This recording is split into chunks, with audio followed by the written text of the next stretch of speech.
Welcome to Drive Time Exchange. As rubber hits the road, hard talk meets great music. Monday to Thursday, 4 to 6 p.m. on NETT Radio, taking you above and beyond. A lovely day for cricket. Blue skies and gentle breeze. The Indians are waiting now to play the West Indies. A signal from the umpire. The match is going to start. The cricketers come on the field. They all look very smart. Irapali Prasana, Gigi Boy and Wadika, Krishna Murthy and Vishnu Mankan. Them boys could really play cricket on any kind of wicket. They make the West Indies team look so bad. We was in all kind of trouble. Joey Karoon full of muscle. Like get for 3 run out. We was in trouble without a doubt. It was Gavaskar, the real master. That's like a wall. We couldn't out Gavaskar at all. Not at all. Okay. You know the West Indies couldn't out Gavaskar.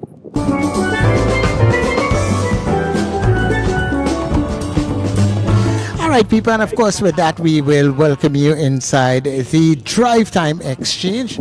Of course, it's happening right here on New Era TT Radio. We are the heartbeat of the Caribbean, taking you above and beyond. And of course, as we welcome you inside of the Drive Time Exchange, of course, we are led inside of this session by none other than journalist extraordinaire himself, Mr. Tony Fraser. Tony, good afternoon to you. All right, so technology is something else that still gives problems, but that's another story. So we are returning after last week's discussion right here in Port of Spain about what we do about the state of West Indies cricket, which we know has been in the doldrums for quite a number of years. There have been occasions over the last 20-25 years when we've won a tournament here and there were good performances in a few test matches and ODIs and T20s and so on. But generally, we have not been doing well. Surely nothing like how we did in the late 70s, 80s, 90s. Nothing compared to that. And one of the things that happened recently, of course, the board has been severely criticized over the years by all and sundry, really. Now it's the turn of the coach, who happens to be the coach of all 3 major formats, and there have been criticisms in that regard. So that's the background. What happened last week was the assemblage of a number of people, including former captain Clive Lloyd, Brian Lara, another captain at one point in time, and a number of other people. Some people were also online and participating in the discussion. So what we want to do to start with is we have a couple of sound bites coming out of the news conference which followed the summit. Not very long.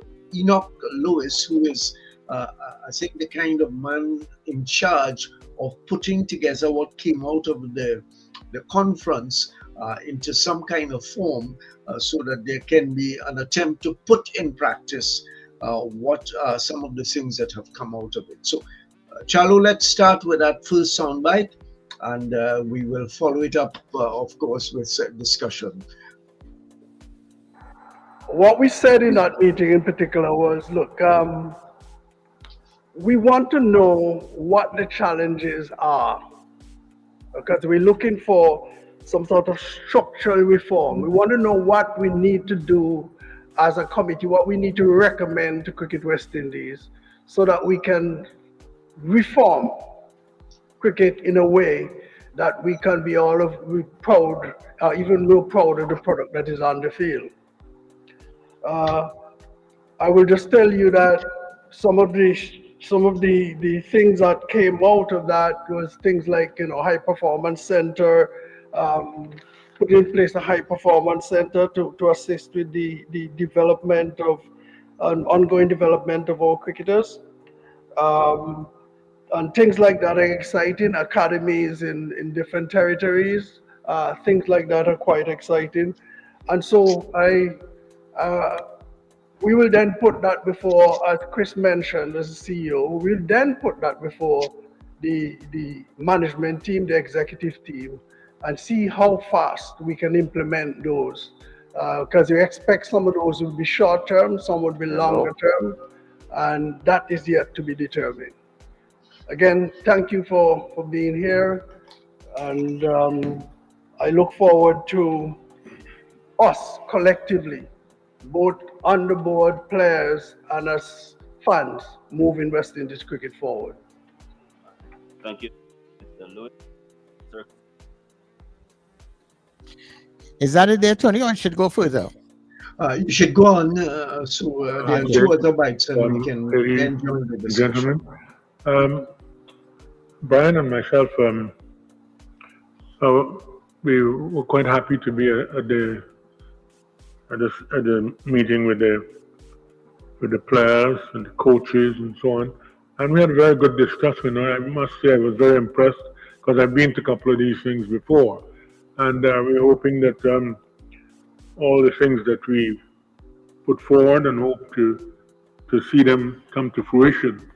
I was very impressed with the coach, Darren Sammy, and the analysts. I thought they were very good. They sort of said things that were needed and why they were needed, and I sincerely hope that this doesn't just come to some damp squid, that it is just that we will be able to get some of the things that they've asked for, because they are needed from the discussions that we've had. And I was very impressed, and I can say that everybody had a say, and it was well conducted. So I look forward to the results in the future. Thank you, Sir Clive. Brian, just to give your take. Good afternoon, ladies and gentlemen. Yes, I must say I was pretty happy to be here over the last couple of days, discussing a sport and an organization that I spent my entire life with, as a youngster growing up, as a fan, and eventually as a player, now as a past player. I must say, yes, I would say that it was very productive the last couple of days. I think one of the takeaways that I will mention is the fact that it's been that case for years, where we are not on the same level playing field as other playing countries. And back in the days where skill was the prominent factor, we excel. We were the best team in the world. But the game has evolved a lot. And with technology and analytics, I think we now have to see a new way of finding ourselves back to being very competitive.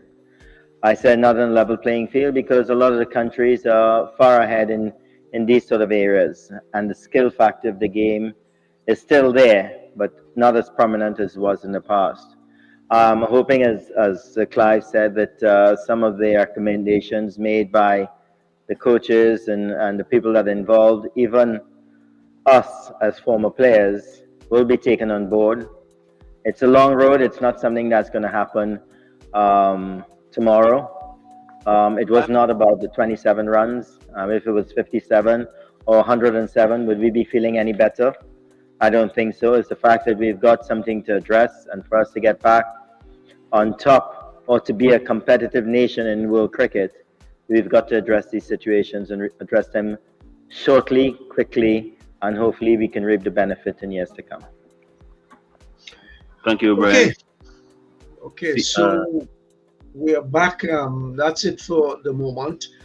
We are back here now in the studio, and as we indicated before, what we want to do is simply start off the discussion with a few bites from those persons who were a part of the whole discussion.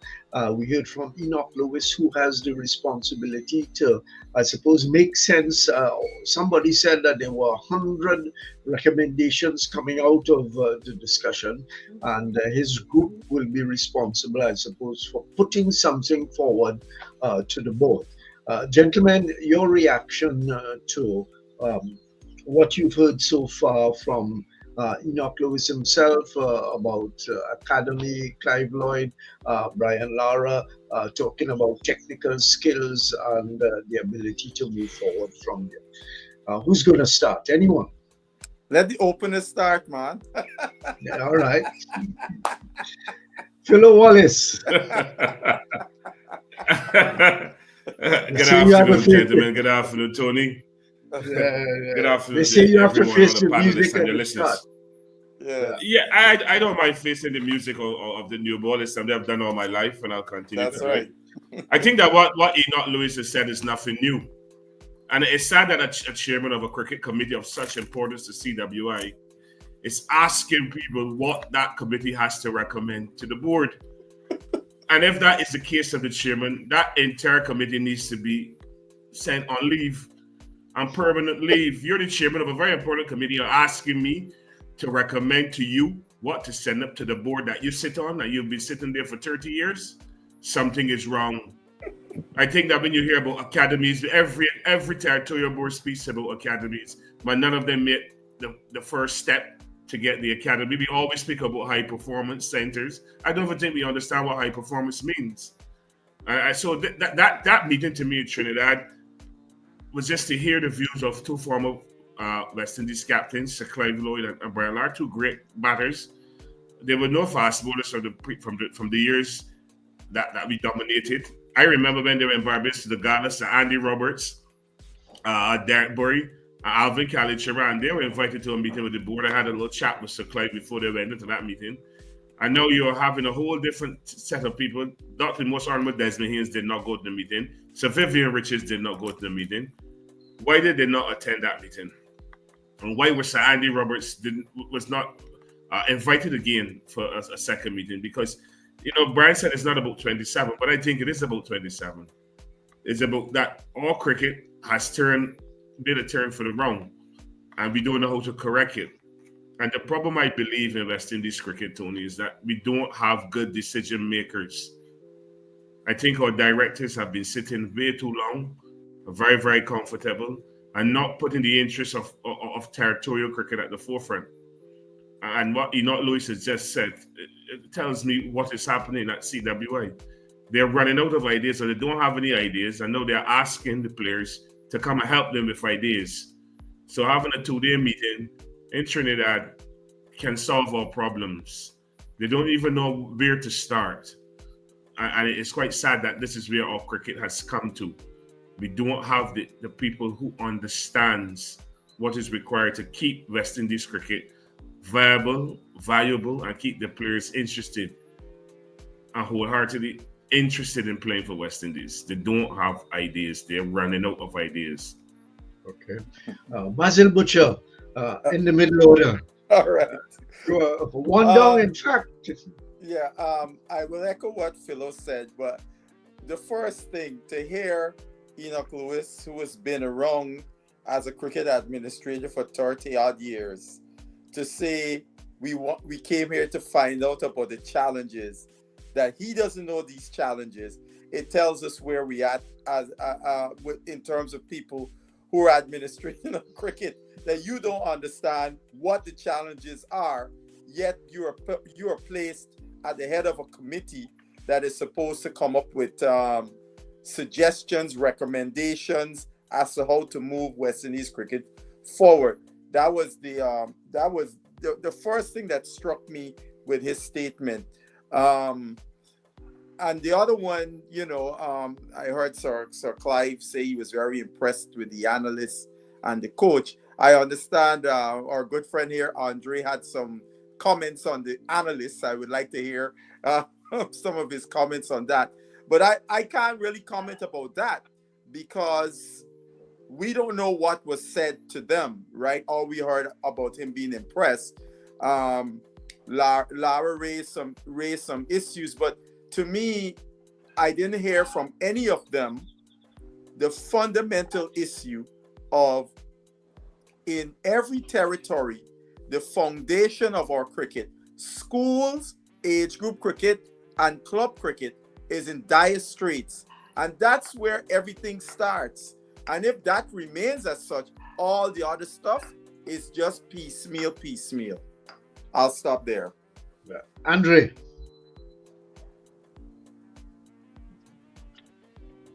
Afternoon, everybody. Basil, Philo, Tony. Yes. Good to see you all, and all your listeners. Very much I felt embarrassed that Enoch Lewis had to come to the table and ask for suggestions as to what needs to be done. I thought it a painful thing to watch, and I'm being truthful when I say probably about halfway through I had to switch off. Because at the end of the day, first of all, there are a number of other issues surrounding West Indies cricket that are not being addressed. There are a lot of social, or I should say socio-economic issues outside of the meat and drink of cricket that needs to be addressed, that is affecting our cricket. None of that was addressed at all.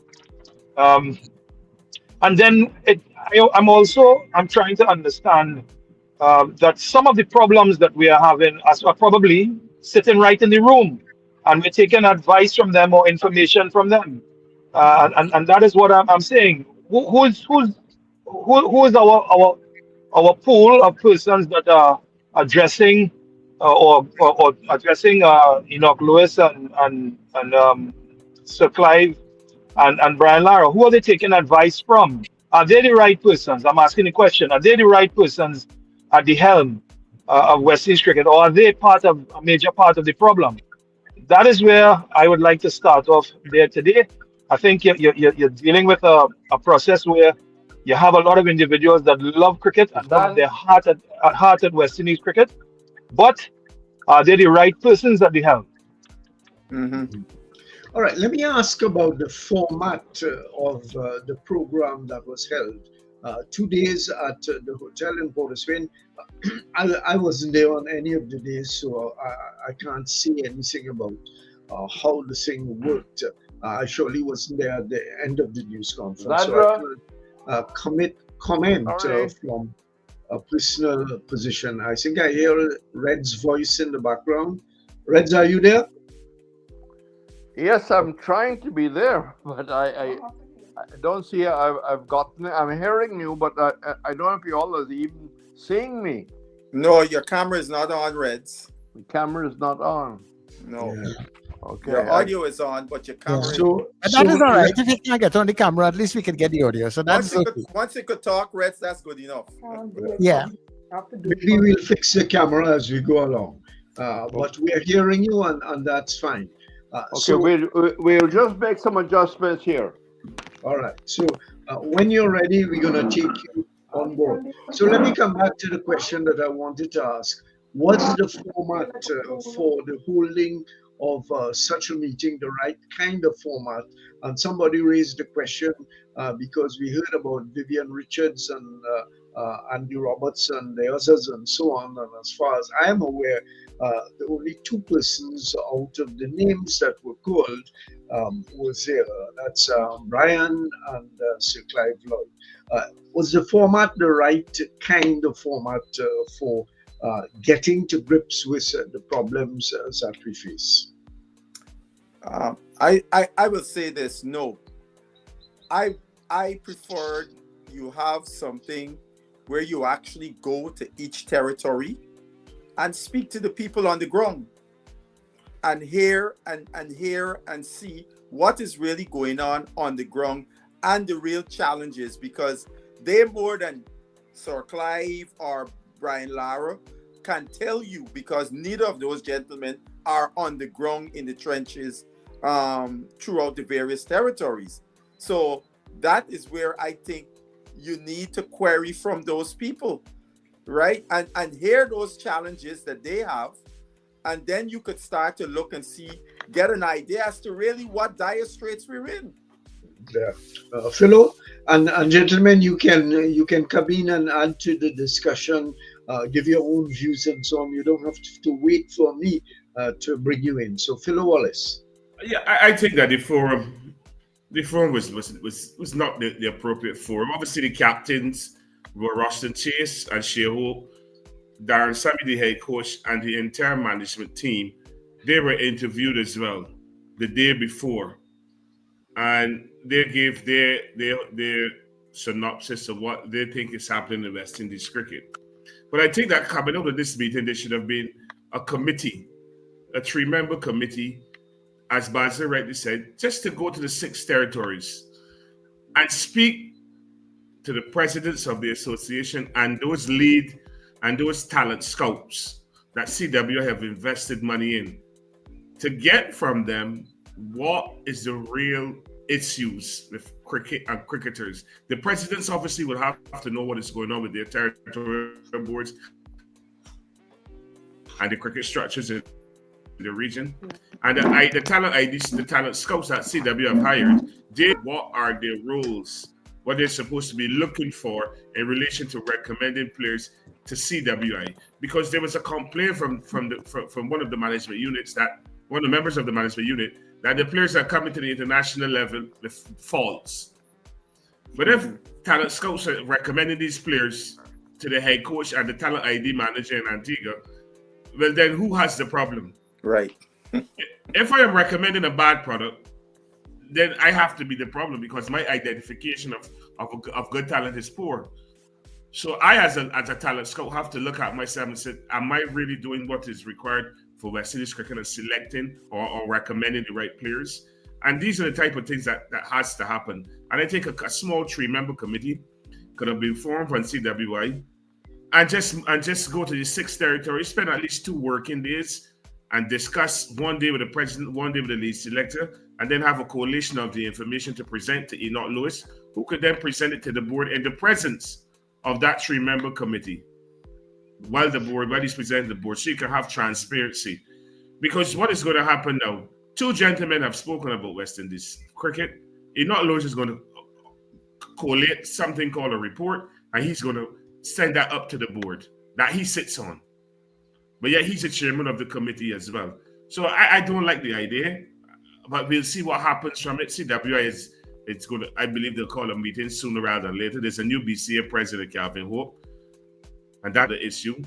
So these are things that need to be addressed sooner rather than later. I don't think our cricket is heading in the direction that we all like, but we need to have hard decisions being made, but fair decisions to help our cricket. I think a serious look has to go into the franchise system. These franchises with these coaches, what are they doing in the off season?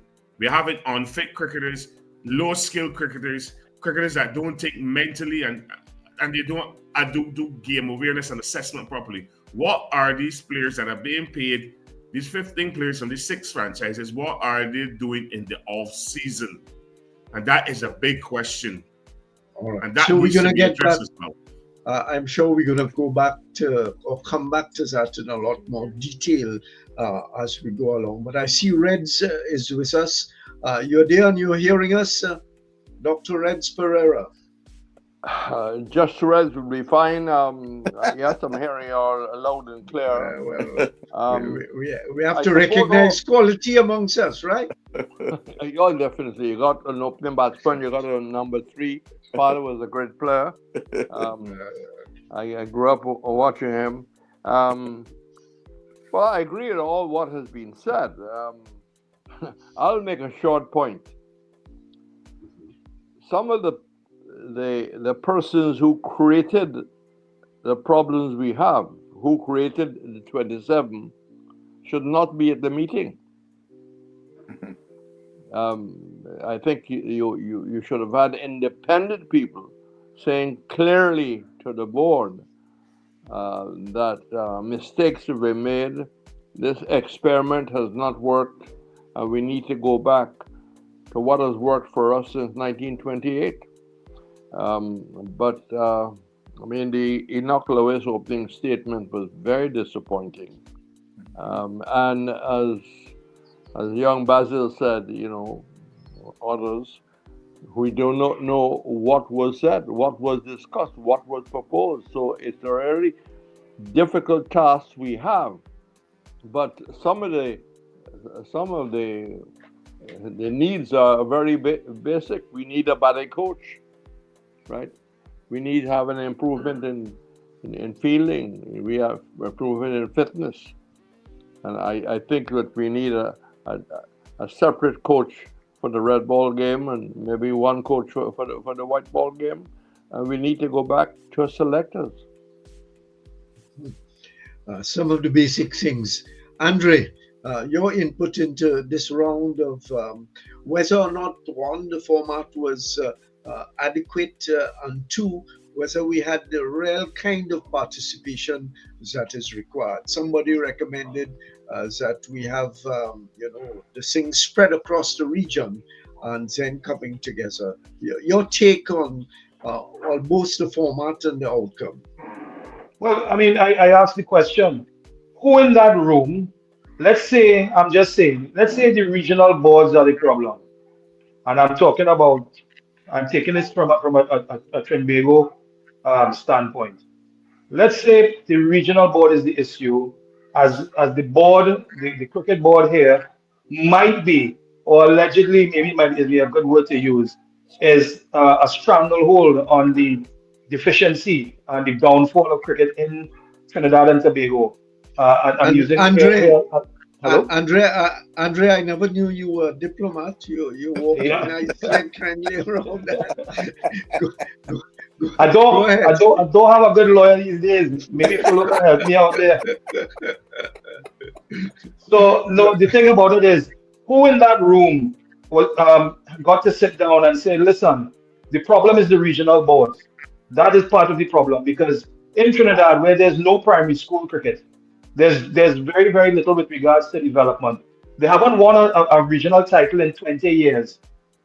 Yet when they take criticism, a president stands up in a girls' award ceremony to defend his president and talk about and criticize people, good people in good standing and who care about Trinidad and Tobago's cricket and West Indies cricket, bash them to the hilt, and so on. Who in that room got to sit there and tell them that that is part of the problem, and that maybe the vice president of the West Indies Cricket Board and his team could be part of the problem? No one, absolutely no one. So for me, a real shambles and something that does not have any of the right direction.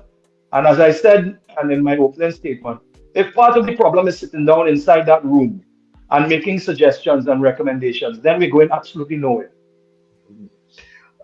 In addition to all that has been said, a lingering concern that I am sure that each one of you, as individuals and as a group, you must surely have, is that even though we get the best of solutions, and I'm saying possibly, let's say we get the best of solutions out of all of the things that have to happen with the Lewis Committee and so on and so on, will they go anywhere to be implemented by those who control the cricket in the West Indies?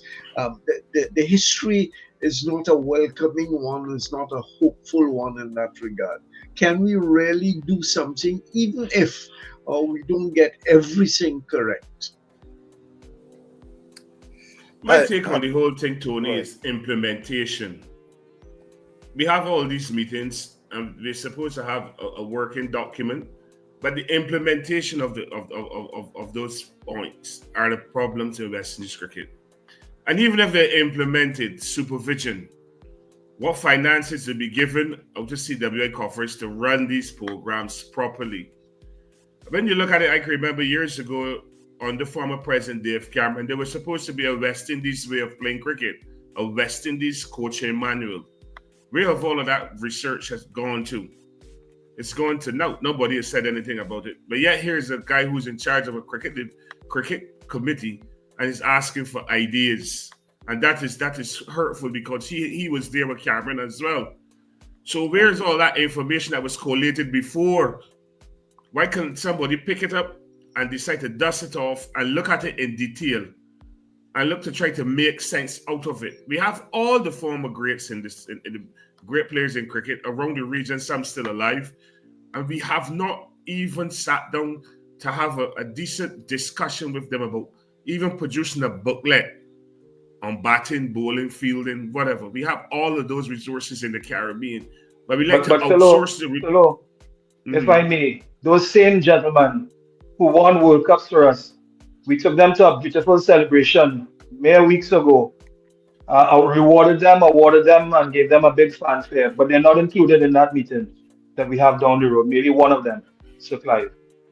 Yeah, and that it goes, and that is also a serious issue because we have the resources in the region, but CWA, the territorial boards, for some reason don't want to use them, and it hurts. Rice has just called out some pointers, which are basic, which was the pillars of our cricket.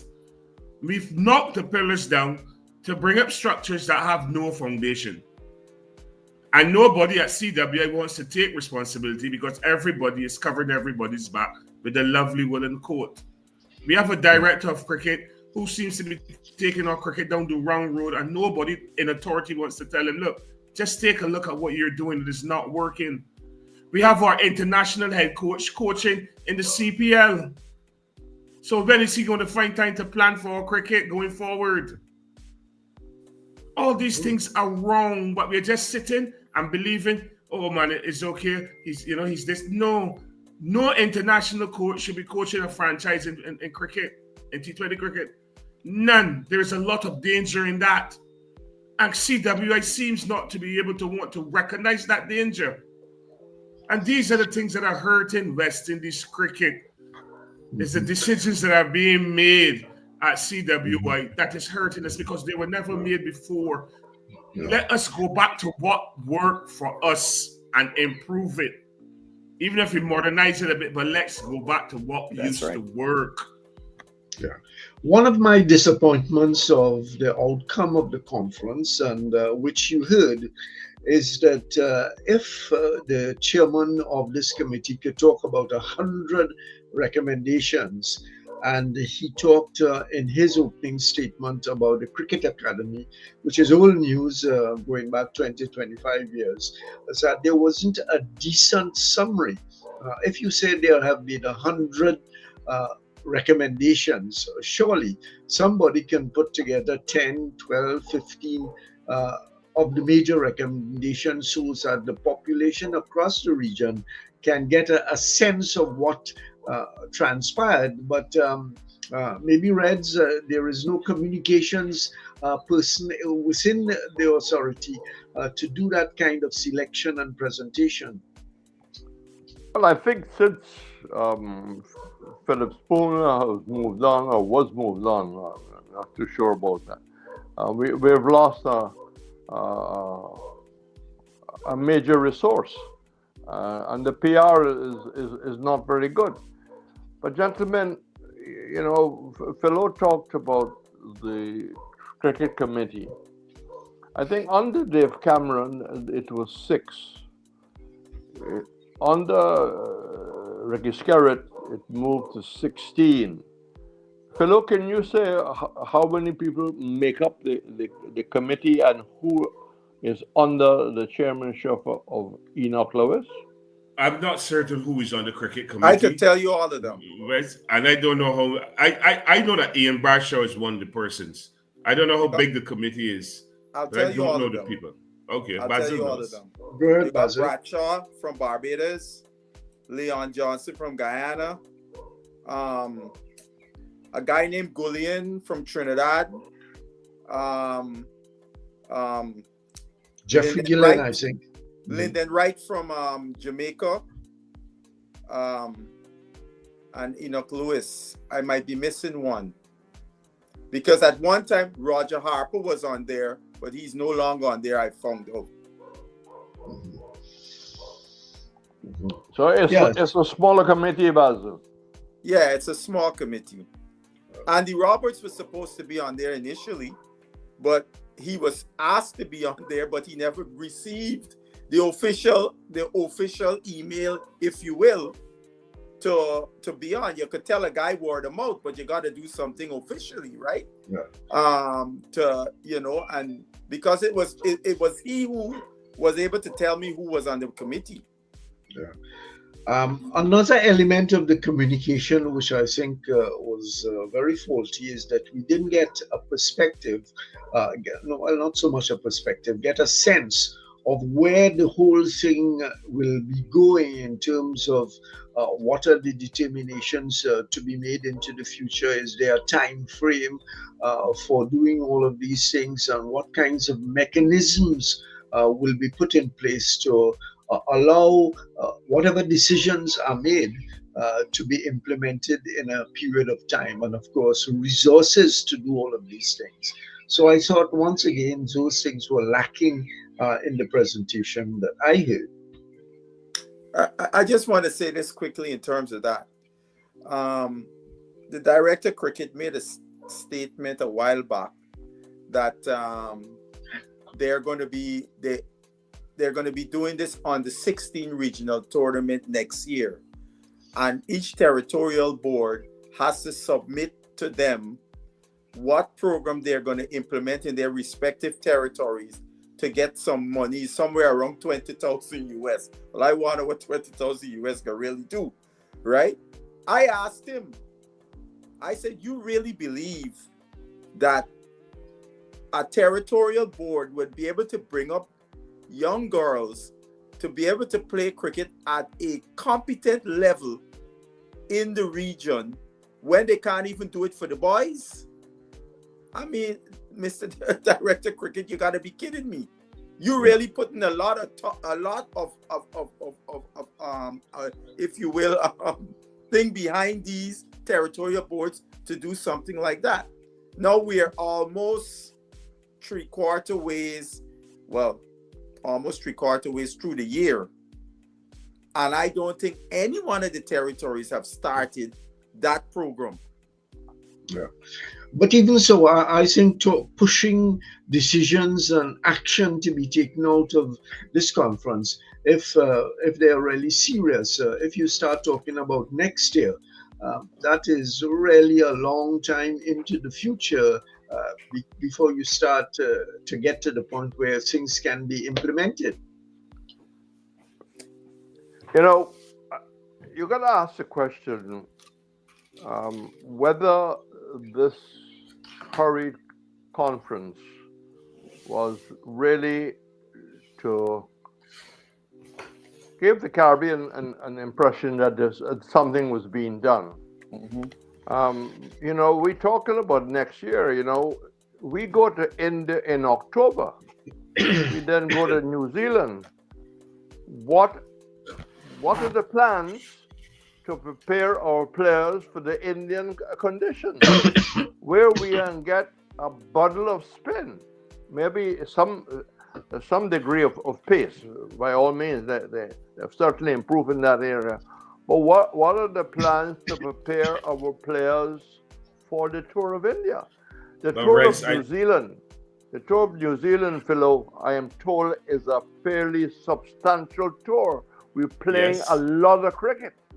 It needs planning. We need some preparation. When are the players going to come together? After CPL, are we hearing any plans about that? I mean, you heard the director talking about a technical man. Who is that person?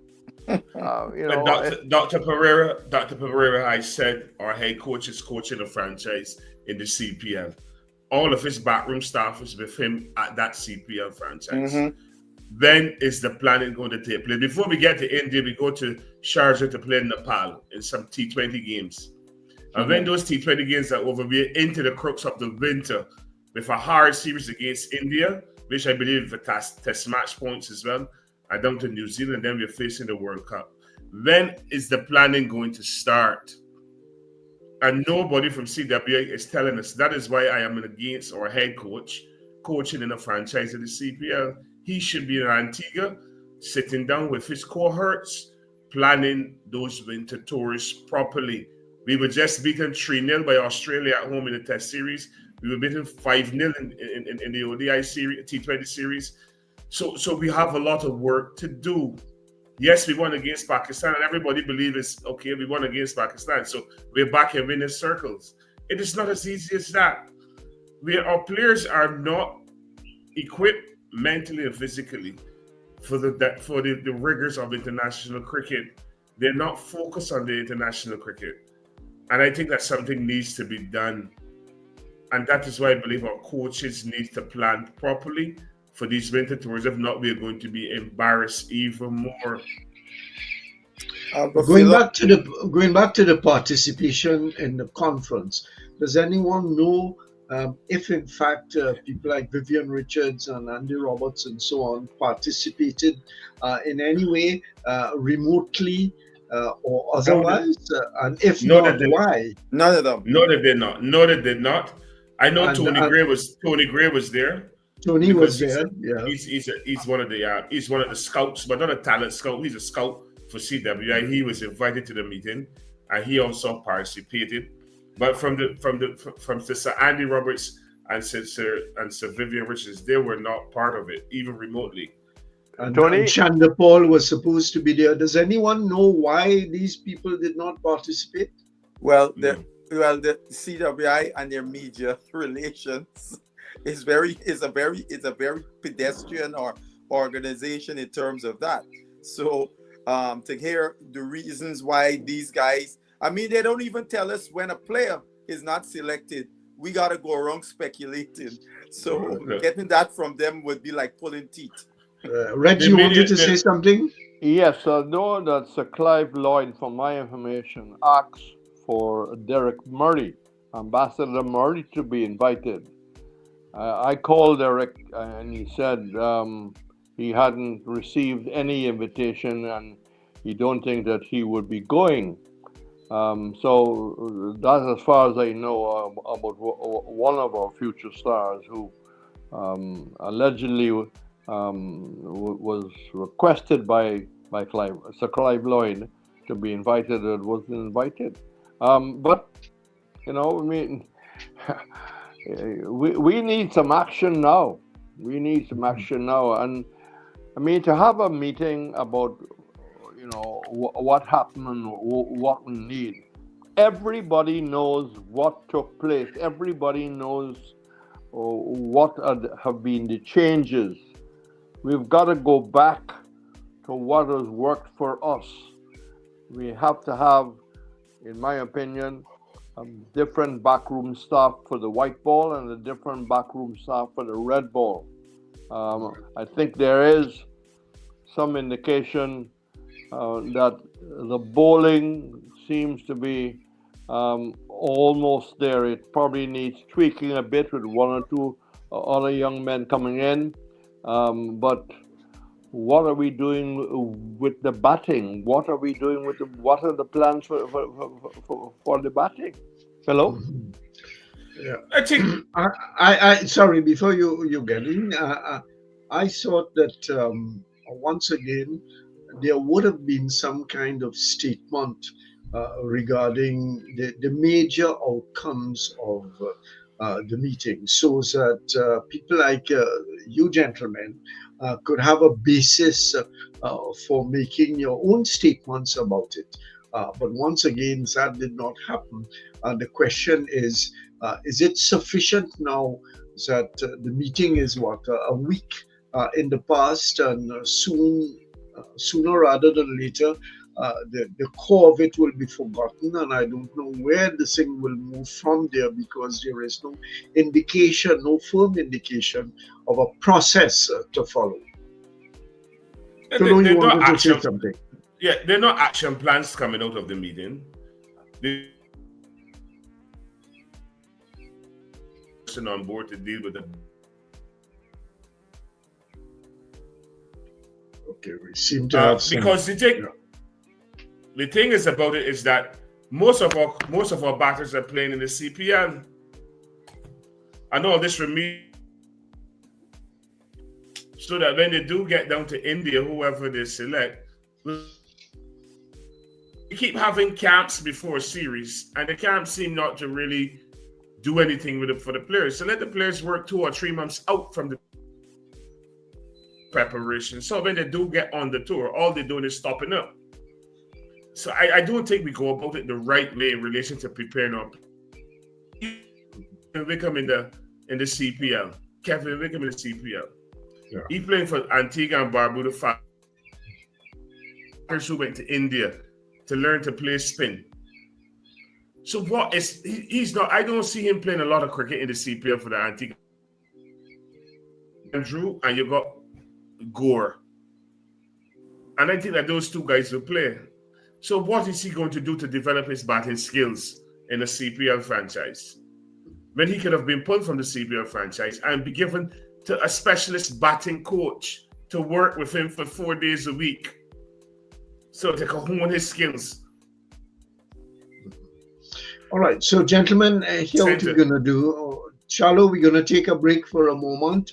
You have some messages to give out. And then when we come back, we're going to go to the 2 other clips that we have. One with Sir Clive Lloyd and one with Brian Lara.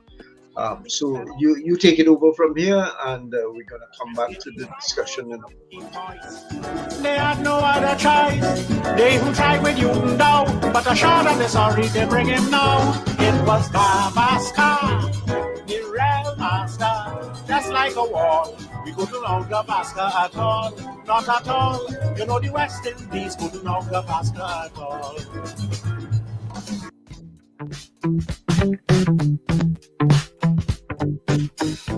S&H Rumbox, 137 Western Main Road, St. James, for all your retail and wholesale needs for alcohol and non-alcoholic beverages. Call us at 686-0599 or visit us at 137 Western Main Road, St. James. S&H Rumbox, drinking out of the box.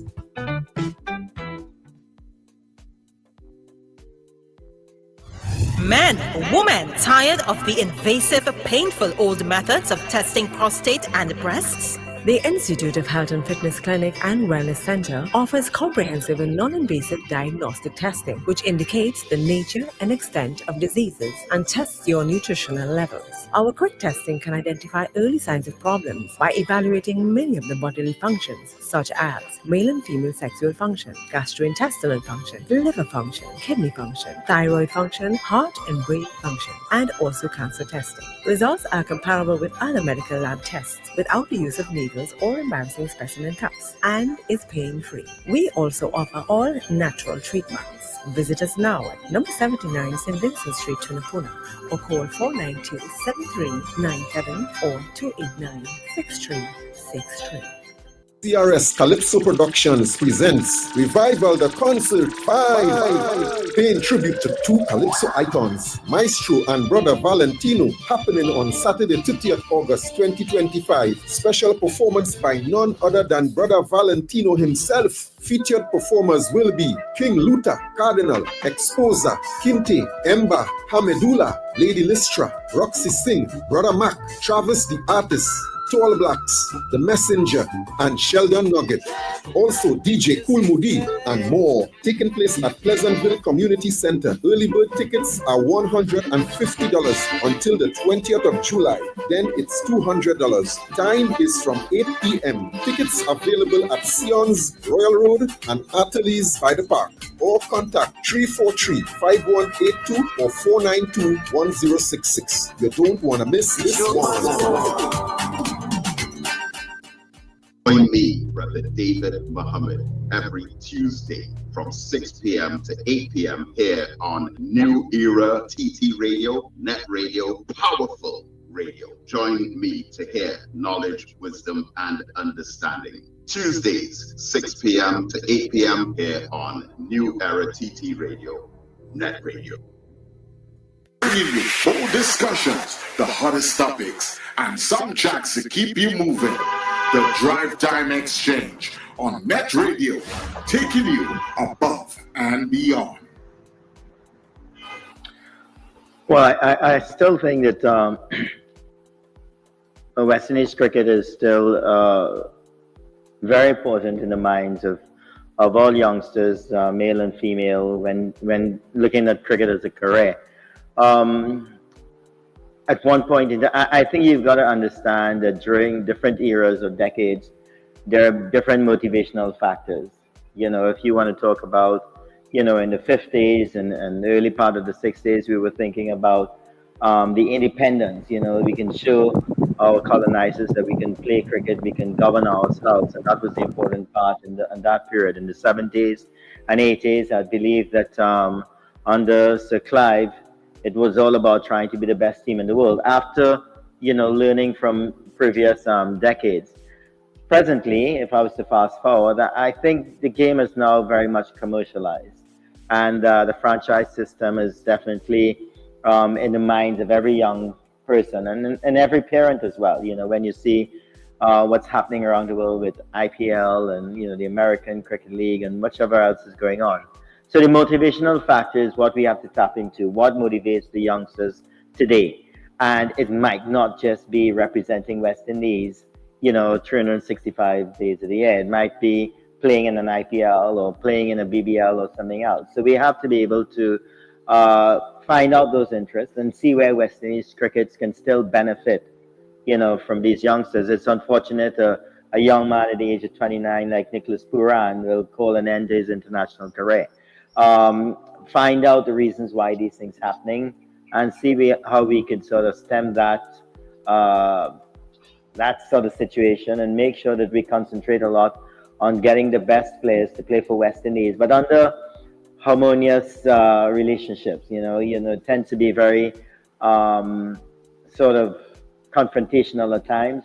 I think the West Indies Cricket Board has realized, or Cricket West Indies have realized, that there must be a closer relationship with each and every single player, and not just at the highest level. You know, if you got your under 15s and under 17s, you got to be able to get ingrained in their minds how important West Indies cricket is. And Australia and England and India and these countries that benefit from wholeheartedness from their players and that passion that they still are playing for their country, we have to get that return to West Indies cricket.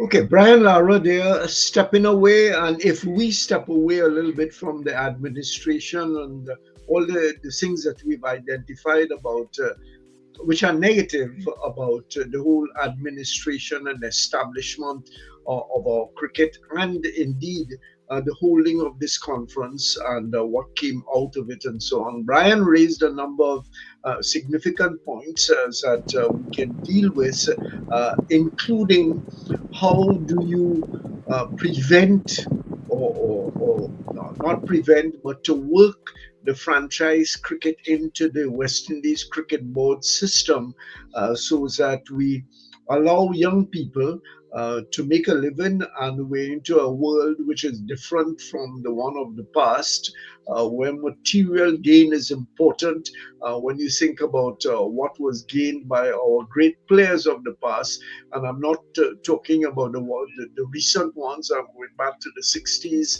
and early 70s and what they earned compared to what is on offer today.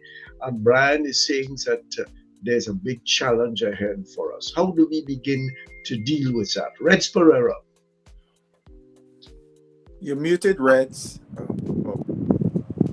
You know, we are hearing about you know, getting the players together and find out from them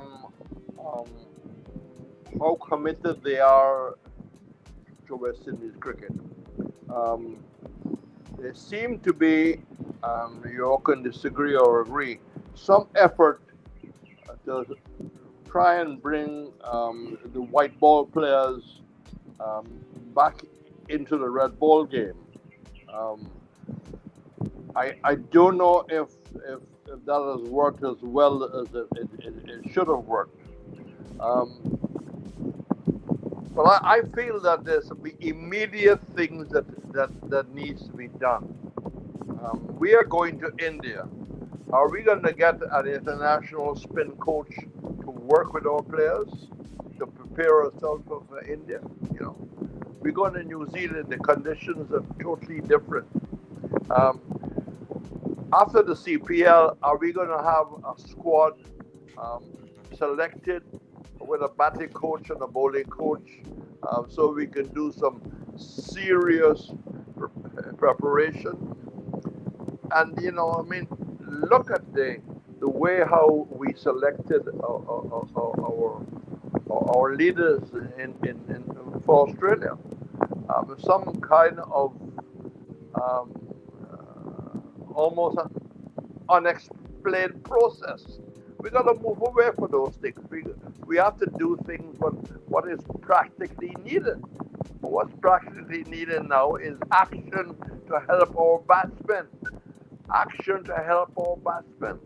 Are they asking Desmond Haynes? Are they bringing somebody from England?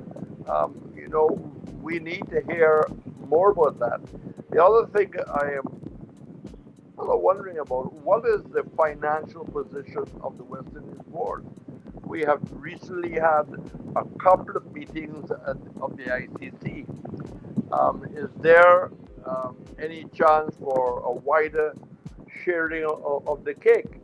Because there's one thing to expect Leeward's cricket and Windward's cricket to develop, but what is the financial stream to these boards? I'm not too sure what's the financial stream to Barbados, Philo Wallace. I don't know the financial stream to Barbados. If I was elected president of BC, I would know. I would have told you, but I don't know. I think when you look at what Brian has said, really listen carefully to what Brian has said, is that it comes down to the territorial boards having heartful discussions with these players who jolly around the world. Because as Rights alluded, there was a foot of move this year to bring more white ball players into red ball cricket. But we saw what happened there.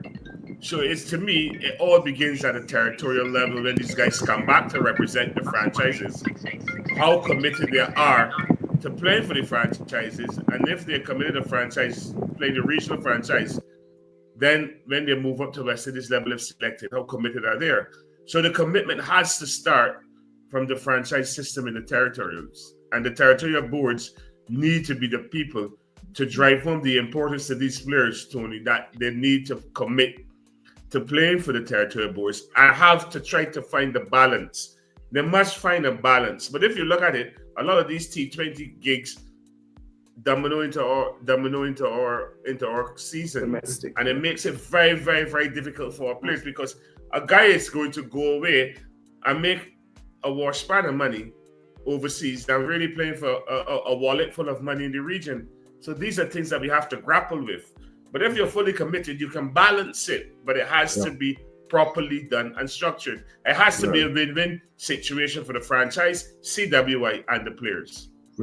So the question is, and let me hear Andre on this. The question is how do we keep our players? And remember too, the reality is that many of our players, I don't want to put a percentage number on it, have come from backgrounds without the kind of one education to be professional training, and therefore do not have the kinds of resources that are required, so that the temptation to say yes to franchise cricket with bags of money, I think Philo said it, what a washpan of money.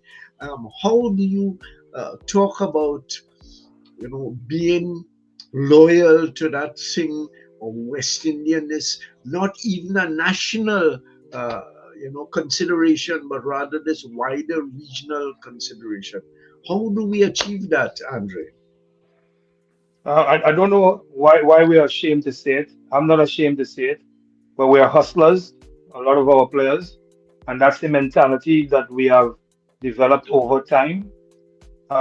One thing that Sir Clive mentioned was that the ICC has to play a role in ensuring that the pool of money that does not stay in and among the big three only, and it should be better distributed among other test playing nations, so that we don't have a situation where a lot of players simply think about dedicating themselves only to one thing, which is the dollar. And if they can dedicate themselves to that, and there's a better pool of money to share where West Indies Cricket Board can offer better contracts to these players, maybe that should help a little bit with regards to them being a little bit more committed. But again, there's also there's a social side of it, that the players are bred to believe that this is the only way forward and this is the only way they should think about things.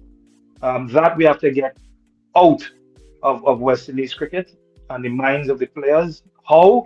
A very, very difficult scenario to do that.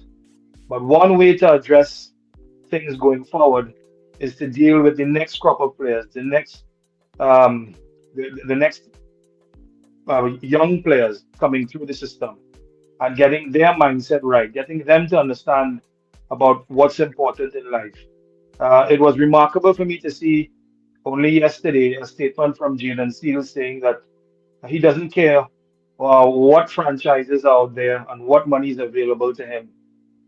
For him, Test cricket is the pinnacle um, of his career. That's what he wants to focus on. And boy, do we need more and more players thinking like that. It'd be good to sit him down and having and interview him to understand why he thinks that way, why he's motivated that way, and not like 99% of the others. Yeah, a very important point there. We should seek the views of people like Jaden. I, like you, heard the statement, and I was very impressed with what he said. Basil. Look, I remember when this franchise thing was started, was announced to be started all the way back in 2014, and one of my apprehensions to two apprehensions was, one, the unique thing about West Indies cricket was in our regional cricket, you were playing for something, you were representing your nation, right? So there was a pride that was inculcated with representing your nation, right? And the second thing I had apprehension was we were an amateur structure. And here you are trying to parachute a professional structure to be run by amateurs. And we have seen what has happened 10 years on, right? But I feel some might disagree with this, but I feel we need to go back to, you come from Barbados, you only play for Barbados. You come from Guyana, you only play for Guyana, right? So within the framework, say Barbados, all those Barbadian players all around will have to dig up in Barbados to be the best they can be to represent Barbados. So you would have a very high standard team coming out from, hopefully, from all the various territories, because players will understand they got to dig up where they are to get into a regional team. And I agree also, to add to that, I would say what Andre said. We have to inculcate a culture. We have to restore this culture, if you will, from the age group. The importance and what it means to play for West Indies, and to also show to them, for you to be the best you can be is to be able to play the longest format at a competent level that you could transfer those skills to anything else. So that would mean you want to play with both, a balance with representing West Indies, as well as you go do your franchise. But we obviously, the environment where lots of these guys come from, backgrounds, working class, poor, and so on.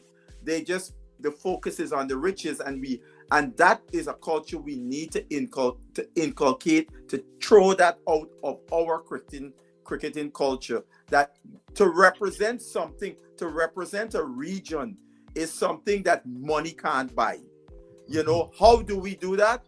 That is for the experts, if you will, to how we can inculcate that in our cricketing culture. No, I hear you. I hear all of that, gentlemen, and the loyalty to the West Indies and the cricket playing nation almost 100 years, and so on and so on. But some of these fellas, are like all of us, we have to go to the supermarket tomorrow Exactly. morning. We have to buy clothes if we have families. And the reality is, I see a few of them in Trinidad and Tobago. Some stars of yesterday, and they have nothing now after playing a lifetime of Yes. cricket. Yes. And when you see the possibility of earning big money, Philo, and in US dollars, that's a hell of a thing to. How do you break into that? And in a world, if we look at the sociology of the sociology of the world is material. If you don't have the material, then dog eat your supper. Philo?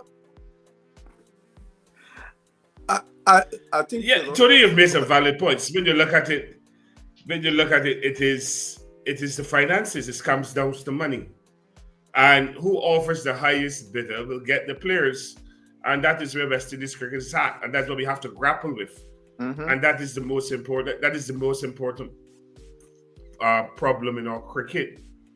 You could see even when Ghana have their T20, their global T20. The players forfeit play for West Indies and go and play for the Ghana franchise in Ghana. Look at it. So it comes down to dollars. And not even cents. It comes down to dollars. And if you cannot match the dollar for dollar, you're going to find that our players are going to gradually move away from West Indies cricket, and you'll get more like Nicholas Puran leaving. And the thing is that I believe it's more to Nicholas Puran leaving than what we are actually hearing. Yes, I think so too. I saw him and heard him on television last night, talking about where he's going to play in the future. I got a sense that he must have felt, well, look, I played for how many, 6-7 years for West Indies. I have done my duty to King and whoever else, and now I am going to look after myself. And there have been a number of them who have taken that same route. And it comes back to a question. And some of the players that I have heard, I have not seen anybody's bank account. After playing 4 and 5 years, they got the fix for down the road. But, I have been told that when after the first million you want the second million. I have never been in that position to make a judgment about it. Yes, Reds, how do we overcome that? Well, when I heard Jaden Seals the other day talk about... Mr. Perreira, just before you answer the question, do you have like a fan by you that is blowing in on you, or if there's a window where the breeze is coming in? Some sort of breeze or something is blowing in on your microphone.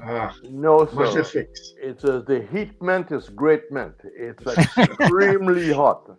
I don't know about Barbados or Trinidad or I don't know where. But go ahead. Whatever it is, it's kind of stopped now. So go ahead. Yes, I have turned it on to just manage to survive the heat. But I want to go back to Jason Seals. If he can feel that, if he can say that, why some of men can't have that same pride, and somehow the other, as Andre said, we have to instill that kind of thinking in the next generation of players before they are too late. So they have to be brought together. They have to be part of something going forward. Now, if we are to be honest, this is not the first time that the money has intervened in West Indies cricket. We remember very well the World Series, the Kerry Packer World Series, and what transpired at that point in time. And the West Indies Cricket Board was not able to deal with it. In fact, I read Jeffrey Stallmeyer quite recently, and one of the things that he said is that his board failed to make financial use of the popularity and the quality of players during his time as chairman of the board. And sometimes, I think I have said this already, And don't remember where I said it, and somebody didn't like what I said. But maybe our administrators, in addition to having cricket knowledge, we must have some people who have financial knowledge and financial acumen, because it's a serious matter out there. Everybody talked about India and Australia and England creaming off. I saw some figures recently. $180 million to $80 million that the West Indies getting. I don't know if those figures are right. But I mean, so the point is that we need to have people who have financial acumen. In addition, maybe we have to have groups of experts. The cricket people with cricket knowledge, people with financial knowledge, marketing knowledge. Cricket is a multi-billion-dollar industry. Look, we can't have amateurs. Look, to address that directly, I remember being in a conversation with the big skipper, Sir Clive, in the early 90s. Because remember, 1990 was the first time we had a tour televised in the Caribbean when England came down. And the landscape was changing from the late 80s, the mid to late 80s, where television became a big thing. And he was lamenting at the time that West Indies Cricket Board hadn't the acumen to negotiate the kind of television rights to the value of the team that we had at the time, because we were clearly the most popular team. Everybody wanted West Indies team to tour every country, because when West Indies came, we were the traveling, like if you think in the NBA when the Bulls were at their peak, everywhere the Bulls went, the team sold out and so on and so forth. And I said to him, I made my point in the conversation at the time. I said, here you are at the doorstep, i.e. West Indies Cricket Board of the United States, where you have some of the biggest sporting leagues, sporting franchises, and so on. Why don't you interact with them, or even hire someone to do that, contract someone to negotiate those kind of things? I have argued this. Had West Indies Cricket Board interacted with professional franchises here in the United States and leagues, going all the way back to when I am talking over 30 years ago, our cricket would not be in this position we're in, because we missed the boat on many things of the changing landscape of the sport, professional, how players should comport themselves, prepare themselves. I'm gonna finally say this point. Over 20-something is when Roger Harper was the coach of the West Indies team. I had a conversation, sit down with him in Jamaica, breakfast one morning, and I said, Roger, I wish the West Indies cricketers could come to the United States and go to NFL camp and see what happens, how professional athletes prepare, both mentally and physically, because it's not going on right now in the Caribbean. He agreed with me. So I'm saying this to say that, and agreeing with what you're saying, Tony, we lack the expertise that was needed as cricket landscape transition from a semi-professional game to becoming a global entertainment, sports entertainment situation. We missed that boat. All right, gentlemen, some more comments on that matter? Well, I think basically it's Yeah, hard look thing at to... it. Go ahead, Reds. Go ahead, Philo. Go ahead, Reds. You go ahead, Reds. No, I'll give it to you. It's okay. I think basically it's hard thing to hear Jason Seals. And one of the things that Jason Seals is aware of, that very few people will remember white ball records. That's true. But the world will remember your test records. The world will remember his final test match played. He knows that is where the real cricket is being played. Some people have made enough money to at least say, look, I am financially ready. I mean, and Puran is made for life, right? Puran is made for life. So and a lot of them are made for life, but they do not have the loyalty to come back and say, all right, I've made my money, let me give something back to a game that helped me when I was 17 and when I was 19, right? When I was 21, I got an A tour. You know, you forget all those things. Who made you? To me, we lack that kind of loyalty and commitment. I mean, you know, we are a small nation. We have very few players, but we really need to have a different mindset. I don't know if we can have, you know, somebody emerging like CLA, the late Frank Burrows, to try and turn to the inner feeling of being a West Indian, you know, being a West Indian. You know, Philo, you wanted to say something? No, I think that when it comes to the expertise, CWI needs to look into that. My thing about Cricket West is that they don't utilize the resources in the region, and they undervalue. I believe that they undervalue the people in the region to help them. All the ideas have to come from inside CWI. And I don't think that is correct. There are people on the outside who can make meaningful contributions and implement certain things for CWI to move forward. Even if you look at our players, you could tap into the former players who have been there and done it to help them to mentor and sensitize them the importance of playing right ball cricket and for representing West Indies. The players of yesteryear play for West Indies even when they had out. The modern day players have everything to shout about, but they don't show the commitment. So you can tap into the resources here in the region and start from bringing all these people from overseas to oversee our cricket, no pun intended. We got people from all over the world say that they're involved in West Indies cricket at coaching levels. And look at our players still have the worst techniques in the national cricket. So we need to look at what we have in the region and use it to full advantage and make sure that it's structured and it's for the purpose of West Indies cricket. Yeah. You're touching to, dear fellow, on a colonial problem, a sociological problem that is deep within our being. One of the, I remember back 10, 15 years ago, from the time we got into trouble, we had to import somebody from Australia to be a coach.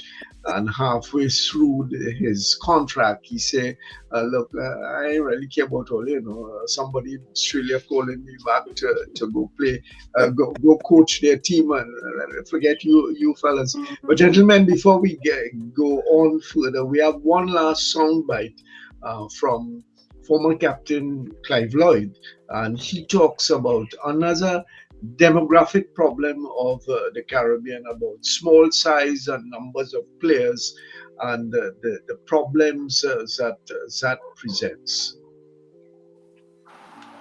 I think people must realize too that, as far as I'm concerned, that T20 is an exhibition and Test cricket is an examination. And the point is that we are a very invidious situation. I mean, when you're getting offered the type of money that these guys are being offered, you know, it's only one way they're going to go. They're gonna, and it's a lot of money. So the point is that we have to try and keep the guys that we have, teach them the right things, and hope that our cricket will still be in shape. Because don't forget, 5 million people, different walks of life. It's only a small cadre of people playing cricket, or playing sport for that matter. You go to England, they have 365 cricketers. India's got 1.25 billion people.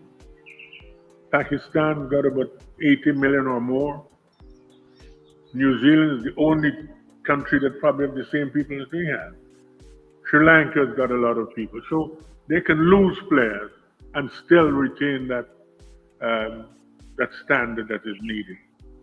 So we are in a very invidious position, and we're hoping that we can get our players to do both, if possible. It might be difficult, but somebody's got to, be in there and bang that drum, hoping that they will keep playing. They can play some of the T20, but still play for us. If not, we will be. If we lose 5, we got to bring another 5.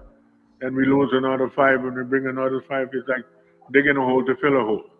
We don't have the population, so we have to try and keep the players that we think are test match players or one-day players so that are playing for us.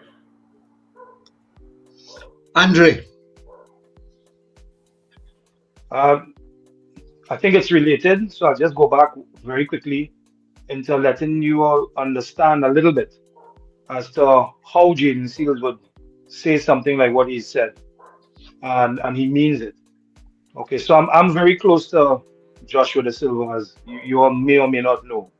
So I coached him quite a bit when he was at St. Mary's College, and part of the culture that I built within the team there. So I'm not taking all credit here, by the way, because he's gone through many others. But part of the culture that we built there at the school was school first,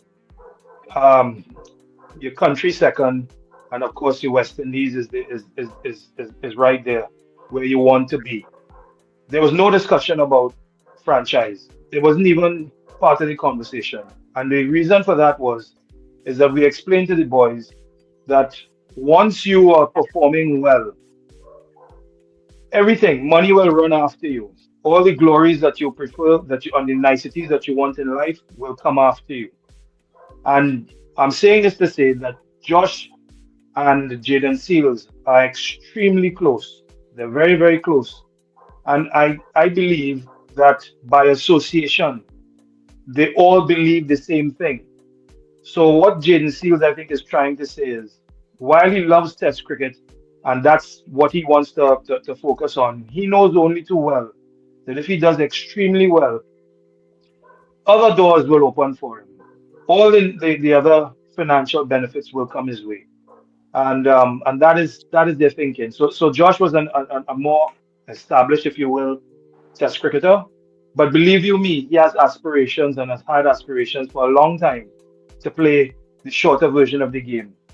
Not necessarily thinking about the money side of it, but to show that he's actually quite a good white ball cricketer as well. That side of him, the world has not seen, and I can tell you, he's a quality player. So that's in dealing with that.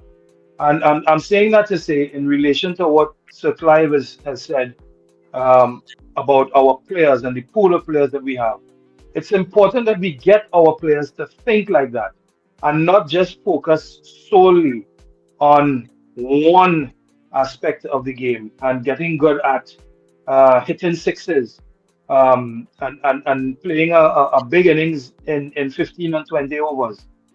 If the players develop their full game, they can adapt as my good friend Mr. Butcher was saying, Basil, that the players can actually they can do well in all formats. They can adjust to all formats, and that is what I think we need to really get our players to understand, because we do have smaller numbers, as Sir Clive quite rightly says. Right. Let me introduce something that I have observed in our T20 and ODI players.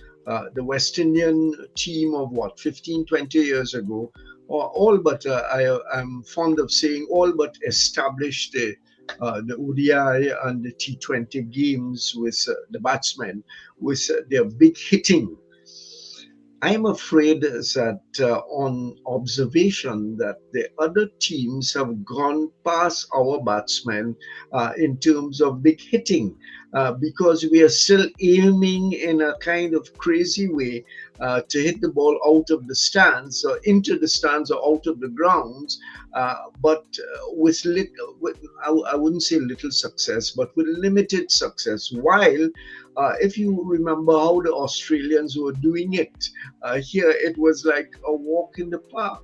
So what we invented has been taken away from us. That generation of Russell and Pollard, and even up to Puran. A classic example is my good friend Hetmeyer from Guyana. Hetmeyer was one of the big hitters. He cannot play 3-4 balls successively without hitting it into somebody's hand at mid-on. And Tony, just on that, it's not just a matter of who can hit the biggest six.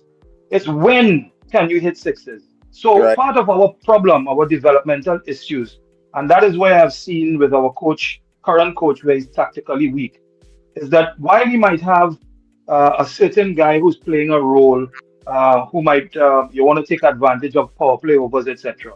If the wicket has a little bit of juice in it, then you have to play an innings. You can't just simply go out there and go crash bang wallop. And that is some of the things that we don't understand, and that is why I'm saying, unfortunately, I think we also have the wrong personnel around, and that personnel continues to guide us. I mean, let me just add to that. I was in Barbados recently for the Sir Garfield Sobers tournament, and not just watching my team, the team that I was part of, but looking at even the youngsters from Barbados and so on.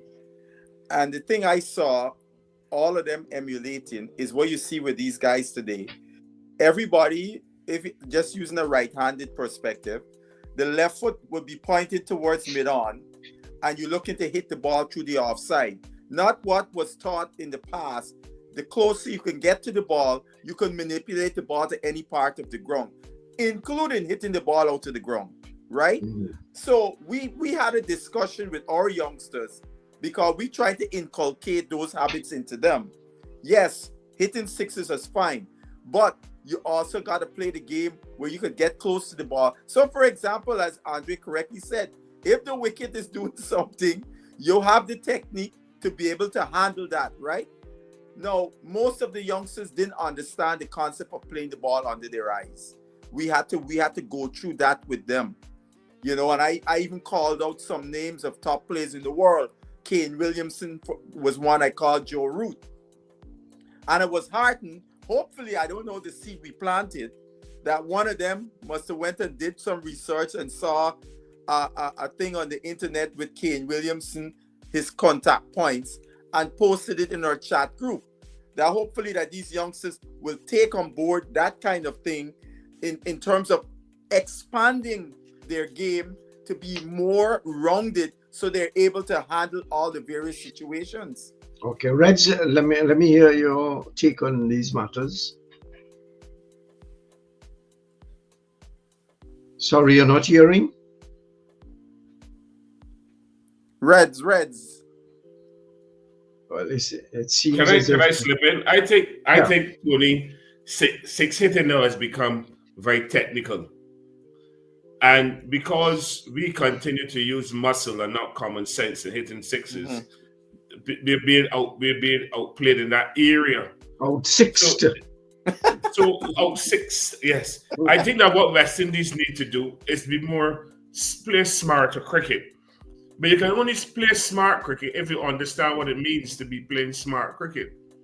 I don't like to discuss Hetmeyer because I think he's a disappointment for West Indies. From 2016, Hetmeyer was the guy we were all looking for to lead our cricket, and he has taken the route of a white ball specialist. And I have lost a lot of respect for him. He's a West Indies cricketer, and I would say hello, but I don't discuss him because he is the one that I believe should have been leading our cricket, particularly our young batters. But he has not lived up to the billing, and he's gone off on his own journey, and I wish him success. The unfortunate thing about that fellow is that he has attempted to go off on his own thing, as you said, but he has failed in that respect.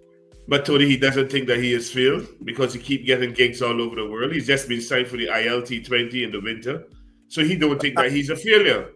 To us, he might be a failure. To him, he might be to himself. He might feel he's a success and his followers. My thing is that we need to find the formula to get our cricketers to understand that T20 cricket has evolved. Yes, it has evolved, and if we don't understand what evolved means, we're in trouble. If you look at the CPL that is being played now, You got a guy called Colin Monroe who scored 100 at the top of the order, 120 runs, and he played. And he's been around for a while. But look at the innings he played. It was calculated and well executed and good shots. He didn't take no unnecessary chances. All batters take a lot of chances because they think that muscle will help them. Yeah. I'm looking at Rutherford, who seemed now to go into a very solid or sordid mindset where he wants to be very aggressive with every ball. Once upon a time, Rutherford was a man who would come in and steady us and then explode. Now he wants to explode as soon as he walks to the crease. I don't know if he's angry with everybody that plays against him. So these are the kind of things that we're seeing coming into our cricket.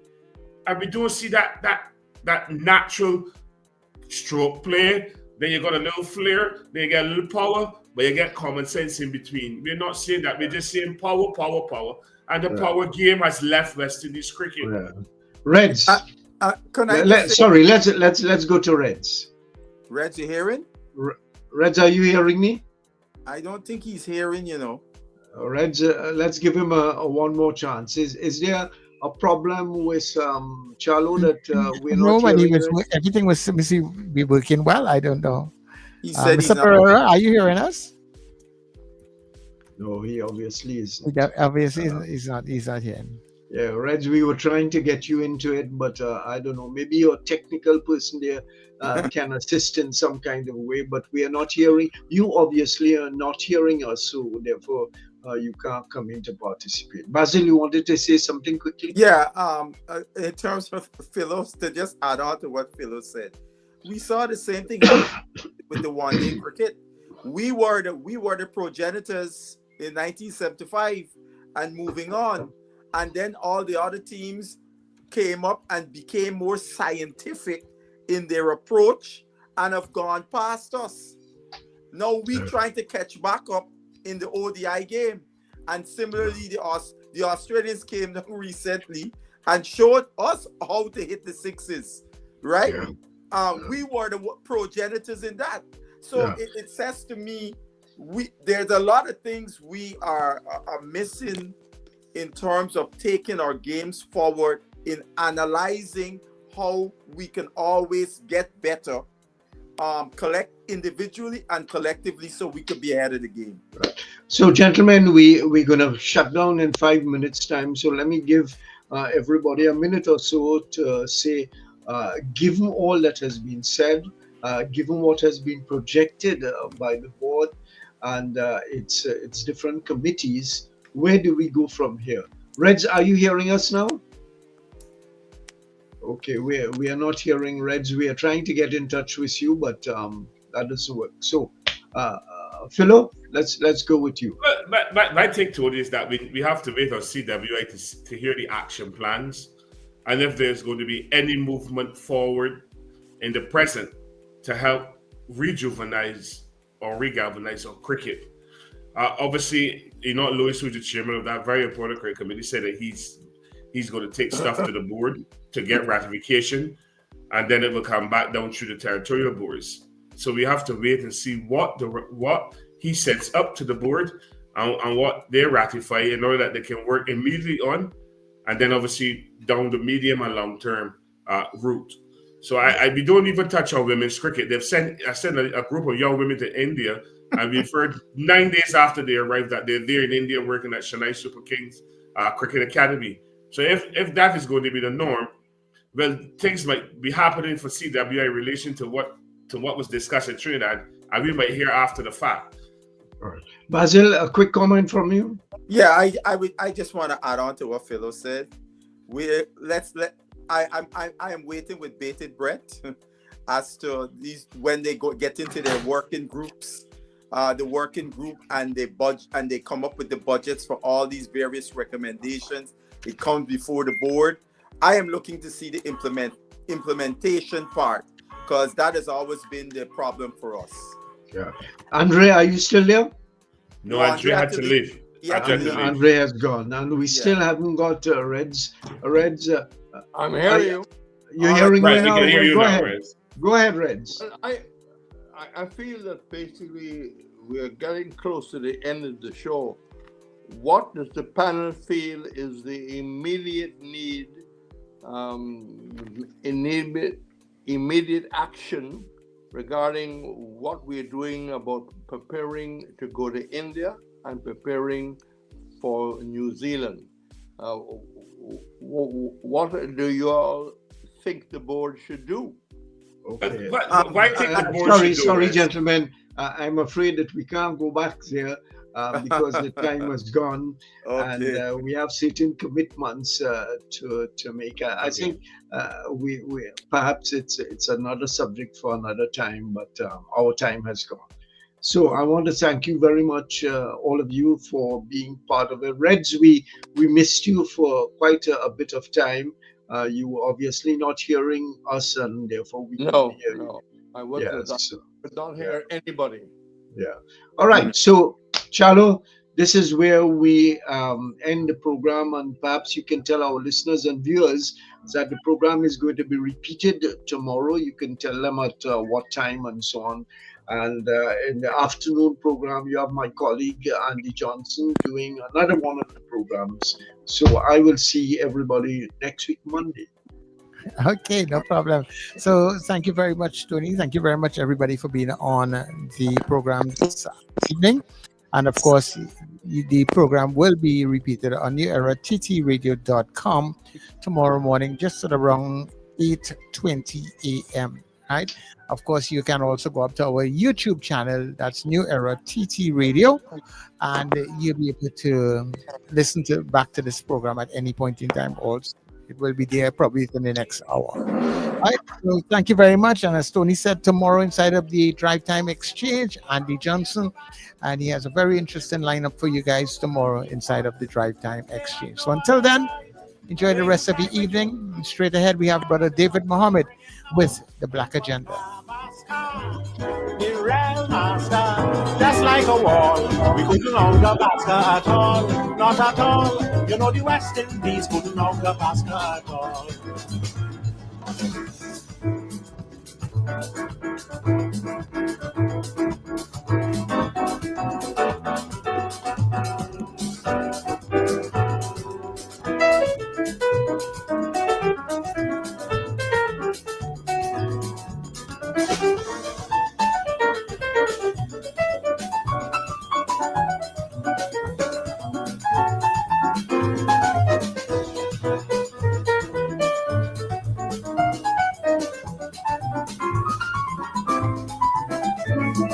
We was in all kind of trouble. Joey Carew pull a muscle. Clive Lloyd get about 3 run out. We was in trouble without a doubt. It was Gavaskar, the real master, just like a wall. We couldn't hold the basket at all, not at all. You know the West Indies couldn't hold the basket at all.